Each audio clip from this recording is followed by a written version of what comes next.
안녕하세요. 반값보험료 만들기입니다. 오늘은 구독자님 댓글 답변 드리는 Q&A 119편 영상 준비해 봤습니다. 자, 실손이 점차 안 좋아지니 수술비 특약을 넣어서 보강하는 것은 어떤가요? 그런 질문이 있습니다. 그리고 10년 건강고지형 추천 받았는데 저렴하고 좋다. 근데 회사가 좀 불안하다. 이때는 어떻게 하는지 한번 제 의견 드려보도록 하겠습니다. 그리고 5세대 실비로 가면 자기 부담금이 80%다. 그래서 다른 보장을 더 늘리라고 설계사분이 하신다.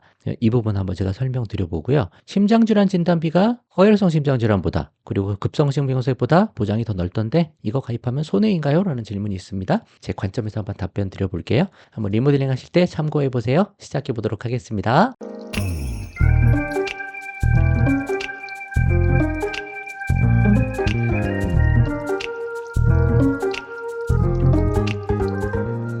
안녕하세요 선생님. 어떤 분은 내년 5세대 실손이 자기 부담금이 많이 올라서 수술비 정도는 가져가는 게 좋다고 하시는데 지금 15년 재가입이라서 나중에 5세대로 바뀔 때를 대비해서 진단비뿐만 아니라 수술비 1에서 5종을 넣어서 보험을 설계해야 하나 하는 생각이 든다고 하십니다. 어떻게 보시는지요? 라고 하셨어요. 하셔도 괜찮은데 제 관점은 뭐냐면 2 플러스 1 외에는 별로 가성비가 좋지 않아 보인다. 그 관점이에요. 엄청나게 효율이 있어 보이지 않는다라는 거죠. 그래서 그건 꼭 보험으로 대비하기보다 조금 부족해도 내가 낸 돈으로 낼 수도 있는 거니까 일단 실비에서 어느 정도 나오니까요. 제일 중요한 거는 제가 볼 때 월보험료를 극단적으로 줄여야 된다. 보통 줄여야 되는 게 아니고 극단적으로 줄여놔야지. 특별히 뭐 3인 가정, 4인 가정 막 그렇게 되면 보험료 엄청 비싸져요. 근데 경제 위기가 올 때 그때 못 버티고 해지가 되는 거거든요. 그래서 보장을 조금 늘리는 게 더 좋다라고 보는 게 아니고 끝까지 유지하고 혜택이라도 보려면 극단적으로 줄여놔야 된다. 저는 그런 관점이에요.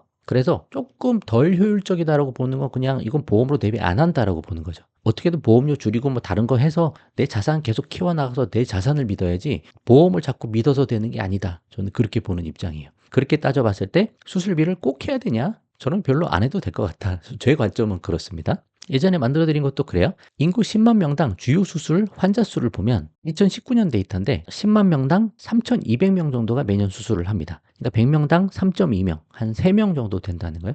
매년 100명당 한 3명 정도 수술하는구나. 확률이 그렇다라는 거예요. 근데 이 중에서도 그때 백내장 수술 너무 많이 했었을 때고 제왕절개 수술은 여성분이라면 흔히 할 수 있는 것들이니까 그거 두 개가 가장 높아요. 이거 두 개 빼면 1.7명, 뭐 기타 거 좀 더 합해서 100명당 한 2명 정도 수술하는 거다. 1년에. 50명 중에 1명 정도 수술한다. 그렇게 볼 수도 있는 거죠. 물론 이제 매년의 확률이니까 확률이 계속 누적될 수 있죠. 매년 연도가 늘어나면 늘어날수록. 그럼에도 불구하고 우리가 항상 수술하는 거 아니고 항상 입원하는 거 아니다. 그죠? 그런 관점도 한번 생각을 해보셔야 되고 어차피 실비에서 70에서 80%는 보장이 되는 거니까. 그죠?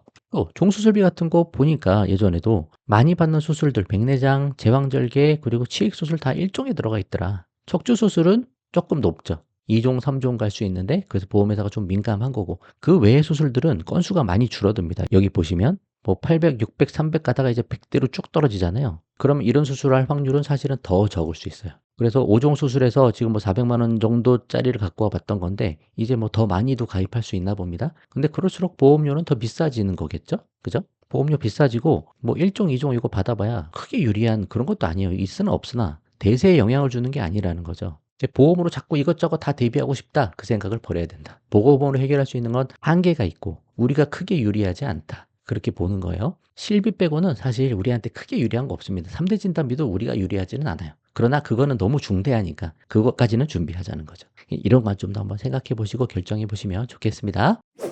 선생님, 아들이 병력이 있어서 할증으로라도 가입하려고 했는데 설계사분이 어느 회사에서 건강고지 10년형이 가능하다고 설계를 해주셨다고 합니다. 가성비 좋은 거라고. 근데 이 회사도 재무 건전성이 약하던데 가입했다가 안 좋아지면 어떠지? 그런 걱정이 좀 있다고 하십니다. 자, 건강고지 10년. 되게 좋아요. 입원하고 수술을 10년 동안 안 했으면 여기 해당이 돼서 되게 싸게 가입할 수 있습니다. 그래서 이런 거 꼭 알아보셔야 된다 말씀드리는 거죠. 근데 이 회사가 재무 건전성이 약해 보이더라라는 거죠. 그럼 어떻게 해야 되냐라고 하셨습니다. 다른 방법 있죠. 10년 건강고지형 이 회사만 파는 게 아니에요.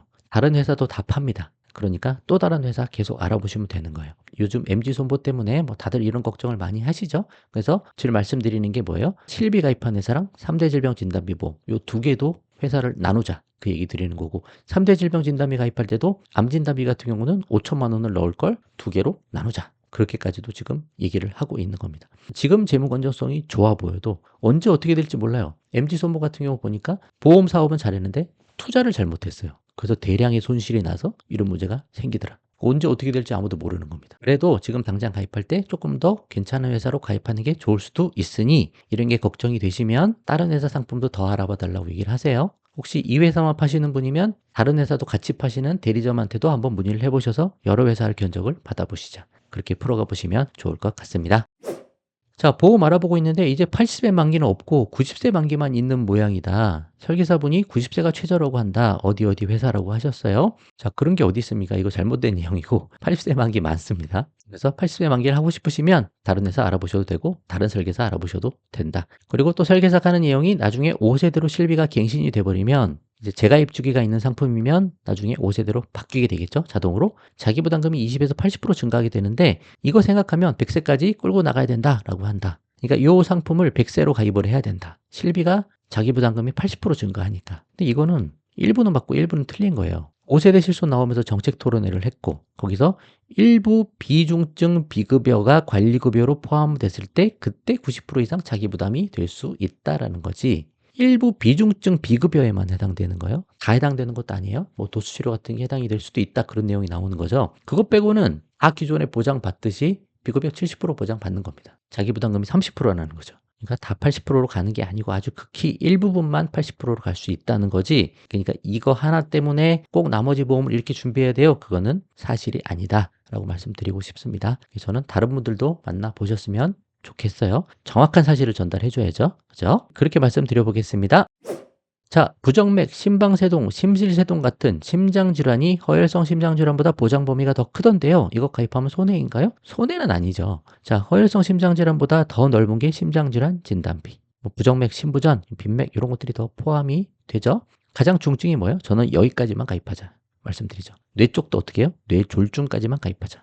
중증만 대비한다. 경증까지 보장 범위를 넓히면서 보험료를 자꾸 높이지 말자. 왜냐? 결국 나중에 다 해지하신다니까요. 위기의 순간에 보험은 해지가 되는 거예요. 그래서 보험료를 극단적으로 줄여야 되고 중증으로만 대비하자. 나머지는 치료받고 일상생활로 금방 복귀할 수 있는 경증에 해당된다라고 보는 거예요. 그래서 보장 범위가 더 넓으니까 좋은 겁니다. 그것 자체가 나쁘다라고 말하는 건 아닌데 그것까지 다 보장을 하면서 범위를 넓히고 보험료를 높일 필요까지는 없지 않겠냐라고 저는 보는 입장이라서 여러 가지 관점 보신 다음에 판단을 해보시면 좋을 것 같습니다. 그런 말씀 드려보도록 할게요. 자, 오늘은 여기까지 하도록 하겠습니다. 도움 되셨으면 좋아요만 한번 부탁드리겠습니다. 마치겠습니다. 감사합니다.